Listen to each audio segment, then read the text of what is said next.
Hey, what's up, everybody?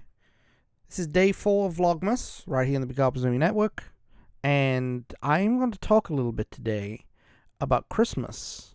Yes, I know the Christmas season is upon us, and we're being bombarded with commercials and songs and jingles and presents and pressure and everything like that, but wanted to take you back to a simpler time, the years 1990 to 1999, and we're going to talk about how I celebrated Christmas back in the day. Yes.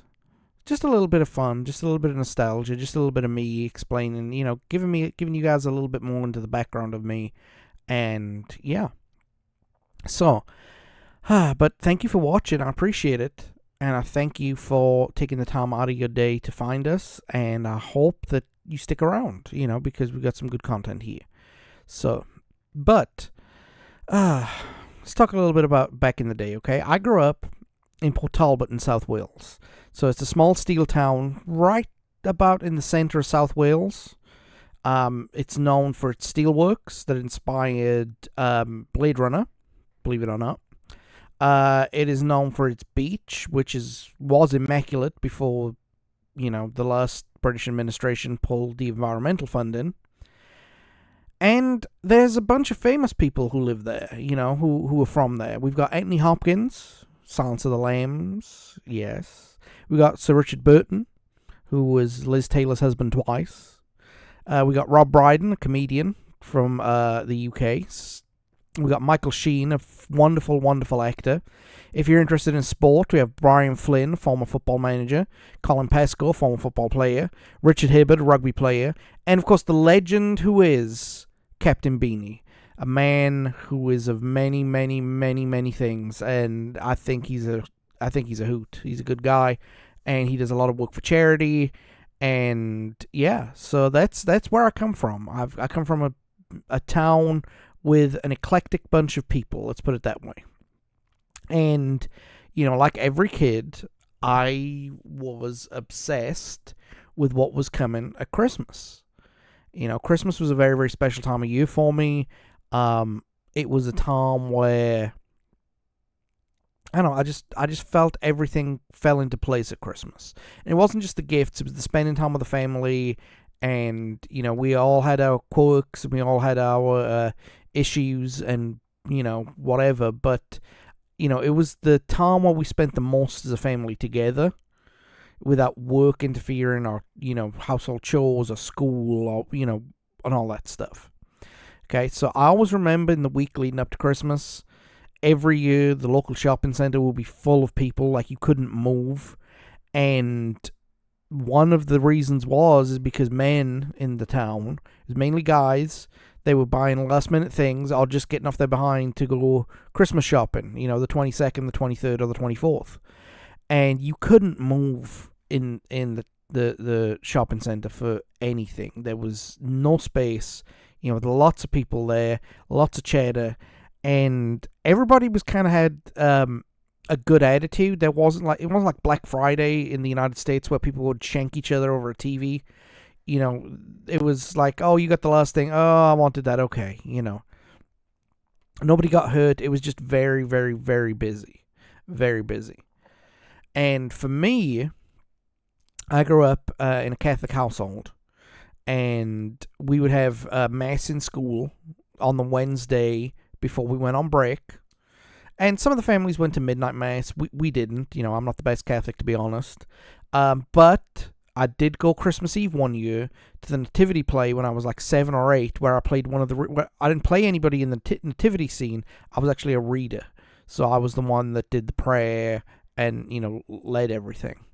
So that was leading up to Christmas. That was everything that we did, before the day itself. We prepared, we got our food ready, we got our gifts ready.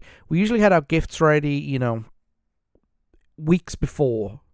And we usually got our food ready the day before because we had fresh turkey every year, So it was a good time. And what usually happened is we'd get up at like 4 or 5 in the morning, and we wouldn't be allowed to open presents until around about 6. So we'd open all of our presents. That would take a couple of hours because there was a lot of us. There was, dealing with kids and everything like that. And sometimes we got a lot of gifts, sometimes we didn't. It was that kind of family. Some years were good years, some years weren't so good. And when that was done, we'd sit around and watch TV or play with our new video game system. Because I remember for several years we got video game systems, and there was the Nintendo, the Super Nintendo, and the PlayStation, like within a 3-year period. So that was hooked up to the TV at that point. Or, we would watch TV, what was on TV. It was usually usually garbage. But garbage TV was, at Christmas time, seems a lot better. Then what I would do is around about 10 or 11, I'd go out and meet some of my friends. And, they lived around the corner from me. And we'd always compare what we had.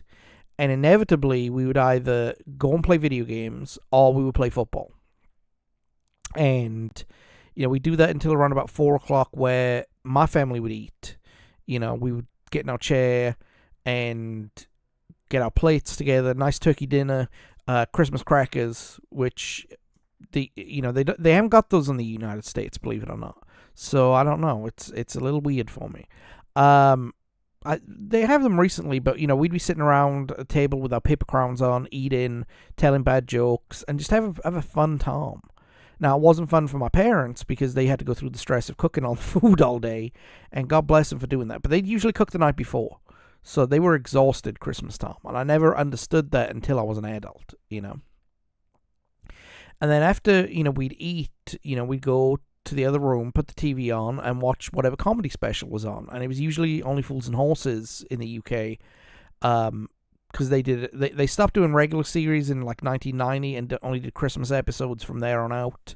And they was big business. They would do millions of views every day. Like half the country would tune in. I can't remember what replaced them when they stopped in like 97. So it's probably a James Bond film. So because they always put a Bond film on Christmas time in the UK. But what the best part about Christmas Day was Boxing Day. The day after Christmas, all the presents are mostly put up. We're getting back into our rhythm after a couple of days of real busyness. And either family would come to us, we'd go to family, we'd eat leftover turkey. I'd hang out with some of my cousins, hang out with some of my friends. And we'd either watch the football that was on TV, or if they were playing at home, we'd go watch Swansea game, And that was my Christmas childhood, It was a day of food, gifts, fellowship, as they say over here, and fun. Now my parents didn't have the fun as much as maybe they should have because they were busy, but they seemed content. At the end of the day, everybody seemed happy. And, my family, it was good to be happy with them, Looking back, the stuff that they went through to provide for us, it's, yeah. So, that's how I spent my childhood in the UK Christmas time. But before I go, I've got a couple of minutes, I'm going to tell you guys a story. So sorry for that edit. I had to sneeze there just a second. But I'm going to tell you guys a story. So gather around, everybody. I'm going to talk about the last year I spent in the UK at Christmas. It was Christmas 2003 because I'd moved to America in 2004. And I'd spent the day reconnecting with a bunch of people who I hadn't talked with for a long time, through phone call, text, and so on and so forth. Yes, we did have text messages back then. We had the old Nokia phones, And I was just texting people, and I was going through MSN Messenger, texting people and everything like that. And I had an idea, and I called Sarah up for the first time in about 3 months. And we spoke for about an hour, and that was a very, very important day for us, because 21 years later, I'm here in the United States. Without that phone call, I don't think I'd be here. I don't think I'd have my family. We spent a good hour on the phone, and that made me so happy, And then I went out with my friends, because again, we all went to different universities, and we all came home, and we decided to hang out with each other. And I got obliterated that night. I will always remember up to a certain point. And I've got photos of that night on Facebook. But I'll always remember up to a certain point. And then my memory just goes. And I'll always remember the last thing I heard. We sent one of our friends to go get a round of strawberry shots, right? And there were 7 shots that were needed. And the barman said, we're out of strawberry. And the last thing I remember is her saying, just give us straight vodka then, that's fine. And I don't remember anything from that moment until I woke up at 10 o'clock the next day, hungover, with the worst hangover I'd ever had. I was 19 years old. In the UK you can drink at 18, but the hangover was brutal. It lasted 2 days, and I don't drink anymore, very rarely do I drink. And the worst part about it was the day before Christmas Eve, I spent all day on my phone, texting people, calling people, so on and so forth. That phone ended up in the bottom of the River Avon because somebody tried to call me and I threw it over a bridge into the water and I lost my phone. So, and then the Boxing Day, I was still hungover. My dad said, come on, you coming with me? And we went out for a few hours and, we had fun. It was a good time to connect and everything like that because, the next year was going to be brutal for us.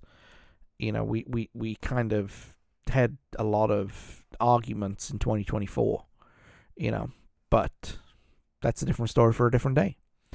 So Christmas, what it means to me, peaceful. I like to spend it with my family and my friends. I like to do things that are calm. I don't like to play, things like board games that are loud or anything like that. I just like a nice quiet day with good food, good company, and everything like that. Now, I'm not a religious guy by any stretch of the imagination, but the day is a day where I reflect at my most religious, if that makes sense. I'm not going to church and, worship music or anything like that, but I take into, some of the teachings that were taught, like love one another, peace for everybody, and so on and so forth. And then, moral lessons, like treat people like you want to be treated. You know what I mean? Just peace, calm, looking out for one another, and being a good human. Like I said, I'm not an ex-Catholic, I'm a bad Catholic, because I don't, that's what Dara O'Brien said. You could join the Taliban, you just be considered a bad Catholic.